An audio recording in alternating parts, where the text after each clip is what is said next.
the wet ingredients. And that includes 3/4 cup of butter, which is 1.5 sticks. So we're going to put that in first. And the butter is softened. Butter has been sitting out, so it's not real hard. You don't want it melted, you just want it where it's not super hard.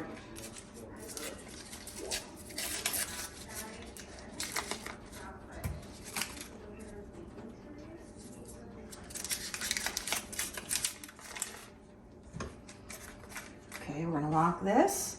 And we're going to start mixing the butter.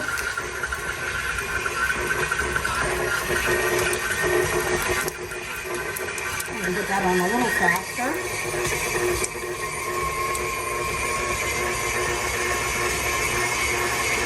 And so we should differentiate that what we're doing now is not for the little round ones, it's for the long ones that are going to have the almond paste in them. Yep. Because there is one difference, and we'll get to that when we get there.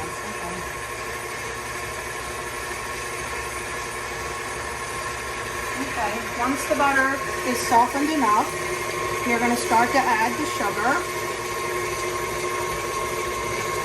And how much and what kind? This is regular granulated sugar, and it's 3/4 cup.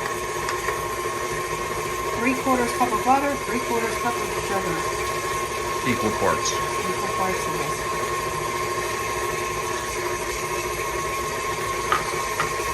You want to let that mix up pretty well.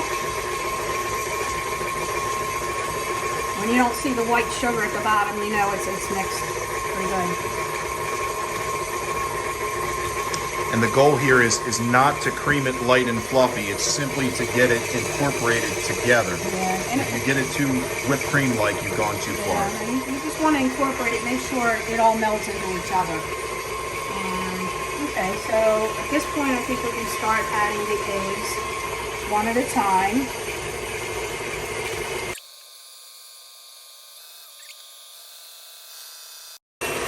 And the last egg, 3 eggs.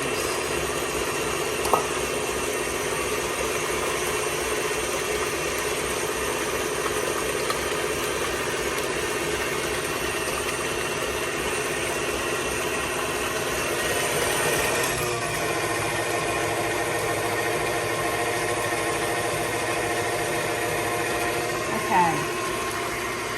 And the last item we're going to incorporate in our wet mixture is going to be our almond extract.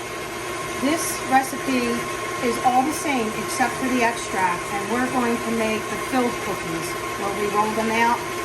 Not the fig, the filled. Anyway, we're going to use the almond paste. So Almond extract, yeah. Almond extract, almond paste. I like everything to stay the same. And how much? This is, you can use between 1 and 2 teaspoons. I like the flavor stronger, so I put 2 teaspoons in. So that goes in. That goes in. I'm going to zoom in on the item so we know. That's the almond extract. Okay, now at this point I'm going to put the guard on because I don't want to get full of flour. So we're going to add the dry ingredients at this point. Okay, very slowly, the dry ingredients. So we're going to prepare the dry ingredients. Okay, so we have our 3 cups of sifted flour. Regular all-purpose Regular flour. all-purpose. We're going to put in 1/8 teaspoon of salt. Give or take. Yeah, give or take. And then we have our 3 teaspoons of baking powder. And we're going to incorporate that evenly inside.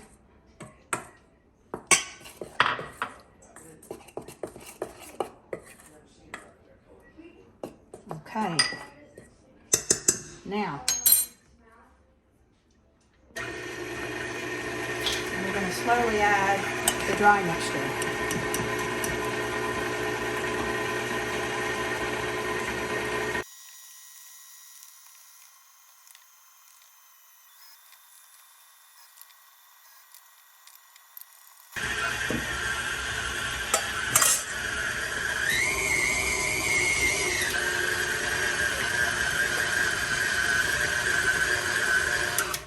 Okay, we're going to check to make sure that it's all mixed. You really want to check the sides and the bottom.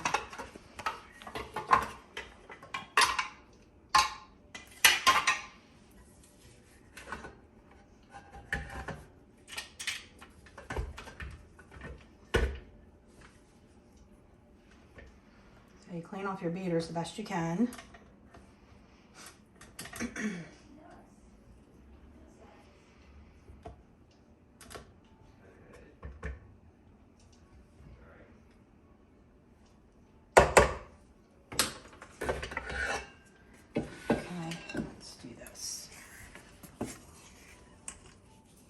Okay, a little bit of flour down there, so we want to make sure we get that mixed in. Now this one we're going to roll out. We're going to divide the dough in half, and we're going to use half at a time. I may put it in the refrigerator for a few minutes just to make it workable. So,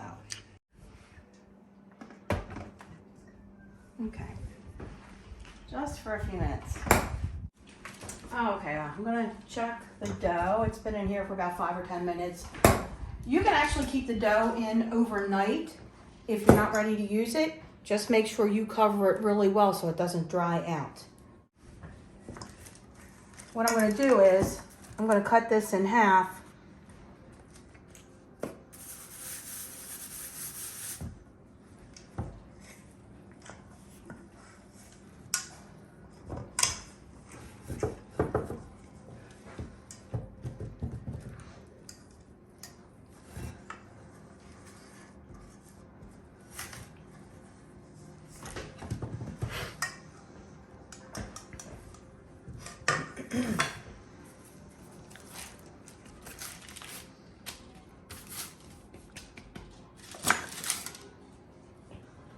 Cut it in half. I'm only going to use half at a time. The other half is going to go back in the refrigerator.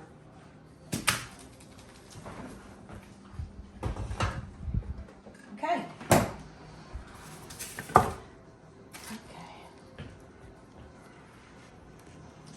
Make sure your board is floured really, really well as your hands.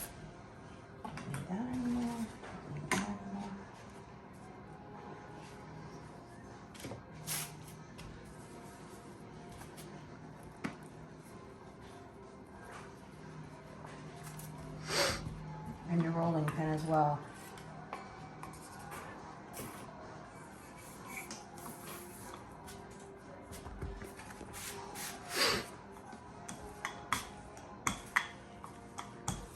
Rolling pretty good. I think we're getting better at this.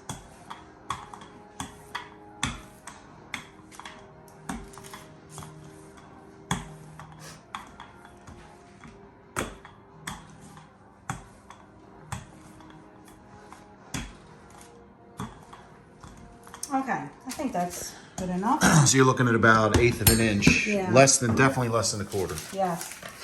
Okay, so now a half a can will fill So this. show us what that is. Tell us what it is. This is the almond paste. I take a half a can approximately, and so 1 can will make 2 of these.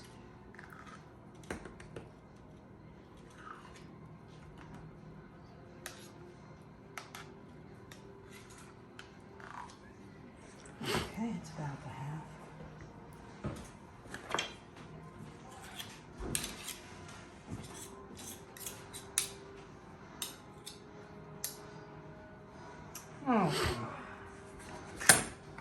Now we're going to spread it out. Try to stay at least a half an inch away from the edge. You don't want it to come seeping out.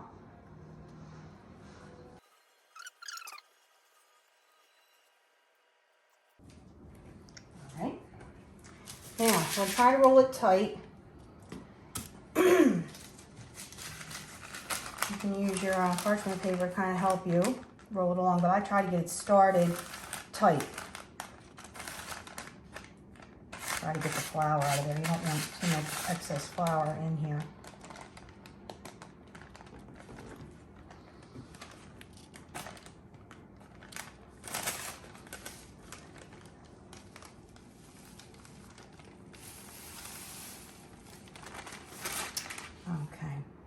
Then I take my knife and I like to just cut the end, and it kind of helps to seal it. Just cut the little end off. I like to keep the seam on the bottom so that the weight holds it down. If you put the seam on the top, it's gonna come apart.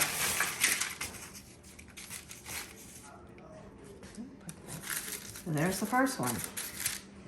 We'll do the same thing with the second piece of dough.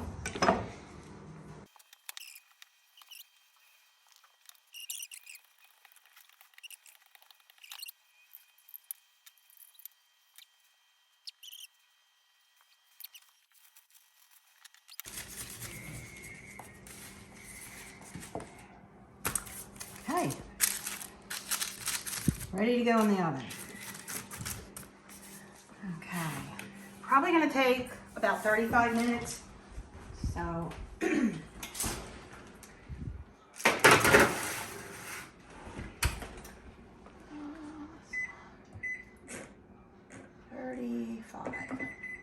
Okay. Okay, we put them in for another 2 minutes and let's see what it all looks like. I think that it's ready. Don't want it too brown on the bottom. They're a little hot. I see a little bit of like a beige color, which is fine. So we're gonna... What about the cracking and stuff on the top? Well, the cracking is normal. All of your Italian cookies, they crack. But when you ice them, you don't see the cracks. So... Totally normal. Yeah, it's totally normal. Even with the little round cookies, they all crack. All right, And here we go. So, okay. Let's let these cool, and then our next process will be to do the icing. Okay, we're gonna make icing for the filled almond cookies. So, same deal. We're gonna do 2 tablespoons of butter. We're gonna do almond flavoring extract. It says 1 teaspoon rather. I like a lot of flavor. I'm gonna put, or it says half, I'm sorry. 1/2, I'm putting in a whole teaspoon. All right, let's see the jar. Okay. Okay. All right, so. All right, we're gonna start 2.5 cups of confectioner's sugar, 1/4 cup of milk,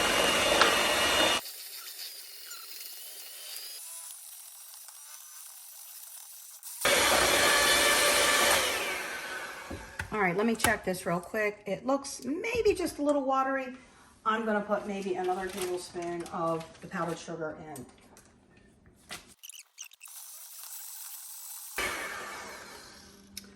Okay, let's see. Good enough.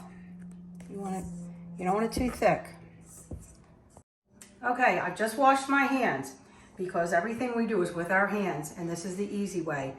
We are going to take the icing and run it across. Make sure you cover all the cracks. Don't want too much, but just enough.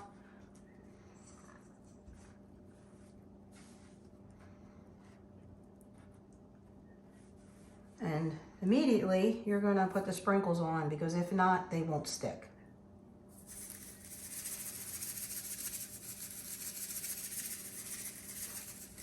Okay, same thing with this one.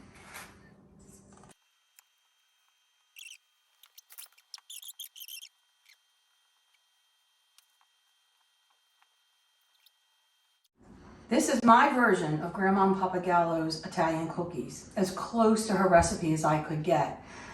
I cheat a little bit when I do these, the filled cookies, because this is so much easier to do. These will, after they all dry, this is the almond cookies, the filling, and what I'll do is I will cut them into pieces, but I try to keep them whole for as long as I can because I think they stay fresher. So when I'm ready to serve them or give them away, that's when I actually slice them. How many batches is this? This is 4 batches. This was 1 batch, 2 batch, 3, 4. And you can freeze them too. You can throw them in the freezer. Yeah, and I have done that, and they have tasted pretty good when they came out. So obviously if you can't eat them all, that's what you do. Great, okay. So this is my tribute to my grandma, Pappagallo. And every year I make these and I think of her, and I have great memories of her cookies. And I hope everybody else does too.